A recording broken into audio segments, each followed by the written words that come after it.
Du coup, bonjour, moi je suis le chef Nathan, je suis technicien cellule et moteur sur NH90 au premier HC. Le métier de technicien cellule et moteur, en gros, c'est pour réparer la totalité de l'hélicoptère, sauf la partie électronique, qui ça va être pour le mécanicien avionique. Dès que le NH90 a atteint un certain nombre d'heures de vol, le NH rentre en maintenance. On va faire des tâches préventives ou des tâches curatives quand la pièce est cassée. Là, on va la réparer. Alors moi, j'avais une passion pour l'armée, pas forcément pour l'aéronautique. Donc j'ai toujours voulu m'engager dans l'armée. Je faisais beaucoup de mécanique sur moto avant et un peu sur voiture. Et du coup, j'ai décidé de m'engager dans l'armée. En discutant avec le CIRFA, on a trouvé un métier qui pourrait me convenir et c'est tombé sur l'aéro. Et aujourd'hui, je suis très content d'être là et j'adore travailler sur hélicoptère en tout cas.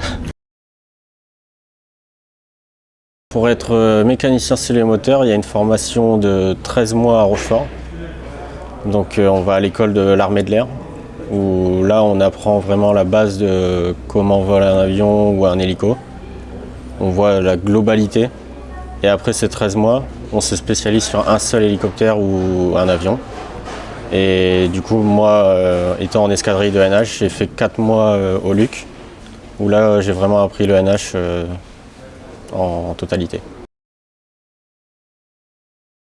Moi, quand je suis rentré à l'armée, j'ai choisi mon régiment, mais je ne choisissais pas la machine sur laquelle j'allais. Donc moi, là-bas, je voulais vraiment le NH90 et j'ai eu un peu de chance, je suis tombé dessus.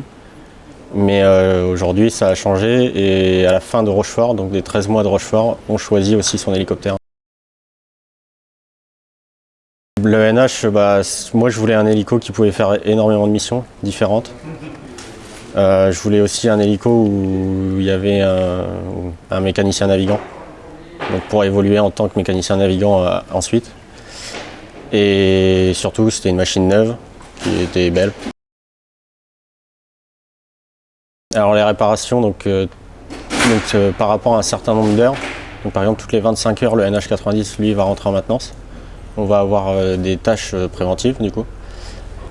Et toutes les 25 heures, donc à 50 heures, on a encore d'autres tâches en plus, 100 heures, etc. C'est beaucoup de vérifications visuelles, vérifier par exemple les pales, de la prise de jeu aussi. Beaucoup de prise de jeu sur tout ce qui va être les biellettes de pas. Donc on a des céramiques au bout qui, à force de voler, prennent du jeu. Et ça, toutes les 25 heures, on doit prendre le jeu de ces céramiques pour être sûr qu'elles sont toujours en état de voler. Ensuite, on va avoir la partie curative. Donc en piste, une fois que la machine a fini ses heures de vol, et ils vont faire ce qu'on appelle une safety inspection. Donc ils vont faire une grosse vérif de toute la machine. Là, ils vont voir par exemple les pièces qui sont cassées. Ils vont nous les envoyer par le biais de nos chefs d'atelier, par des bons de commande. Et là, on va réparer les pièces défectueuses. Alors du coup, nous on a des dockman, ce qu'on appelle des dockman chez nous. Eux vont avoir tout le suivi de l'appareil. Et sur ce suivi de l'appareil, on va avoir toutes les heures de vol de toutes les pièces. Et dès qu'il y a un changement, on va changer de feuille ou l'écrire sur la feuille, changer, et du coup nouvelle pièce, etc. Et régler les heures de vol par rapport à cette nouvelle pièce. Alors tout dépend de la mission. En tout cas sur même les petites missions, on va avoir toujours un petit stock de pièces où on sait, enfin les pièces récurrentes qu'on sait qu'on va avoir besoin notamment pour la partie préventive. Où on sait qu'on va par exemple déposer quelque chose, du coup on va prendre l'écrou et la goupille qui va avec. Pour tout ce qui va être curatif, où on ne sait pas que ça va tomber en panne, là on va faire une commande. Et c'est souvent un camion qui va aller chercher la pièce, etc.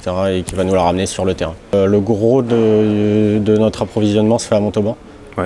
Là où toutes les pièces de l'armée sont envoyées. Et ensuite, on a chacun dans notre régiment un petit, ce qu'on appelle un centre de distribution régionale, où là on va avoir des pièces et on va aller les chercher à ce endroit-là.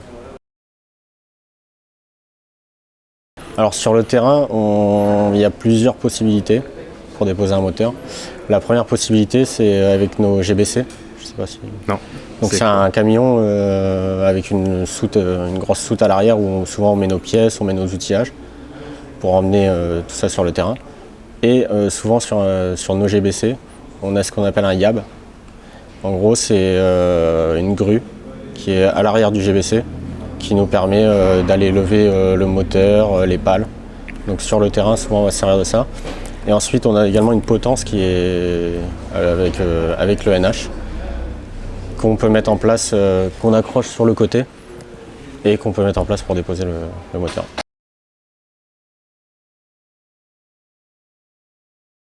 Tout dépend du climat. Il y a des endroits où il fait très chaud et donc c'est très difficile de travailler en extérieur. Mais il y a également aussi des climats très froids. Et c'est pareil, quand il pleut, etc. Ça c'est très gênant. Ensuite, au niveau du mécanicien, ce qui est bien aussi sur le terrain, c'est qu'on a tous nos outillages avec nous. On n'a pas besoin par exemple, il me manque une clé, je n'ai pas besoin d'aller la percevoir ou quoi que ce soit. J'ai tout sur moi, donc ça va plus vite. Après, c'est pareil, s'il me manque un outillage qu'on n'a pas pris ici, eh ben, il faut aller le chercher au régiment pour le ramener. Donc il y a des avantages, mais il y a aussi des inconvénients. Ensuite, je dirais qu'ici, on sait qu'on a tout. On va avoir toutes nos pièces, on va avoir tous nos outillages.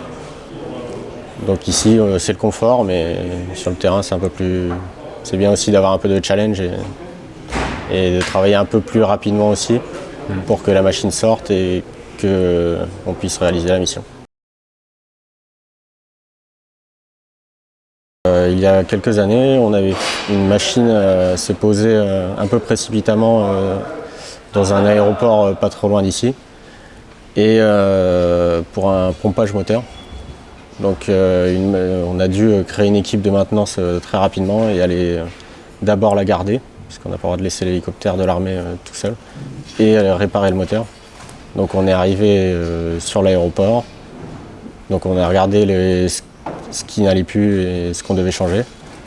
Donc on a dû faire un échange moteur, il faisait à peu près 0 degré et il pleuvait des cordes. Donc on avait réussi à mettre une bâche au-dessus des pales pour nous protéger. Et donc on a échangé le moteur, on a vu qu'il y avait d'autres choses qui n'allaient pas, on a dû faire encore des vérifs visuels. Donc ça a pris un peu plus de temps que prévu. Et ensuite on a réussi au final à remettre le moteur et tout en place et à sauver la machine, si on peut dire. Je dirais que ce qui me fait rêver, c'est l'opérationnel. C'est partir sur le terrain, pas trop savoir ce qui nous attend. Et quand je répare un hélicoptère et que je le vois voler et que je sais qu'il a servi pour telle ou telle mission, là, je vois que je sers à quelque chose. Et là, c'est ce qui me fait le plus rêver dans mon métier.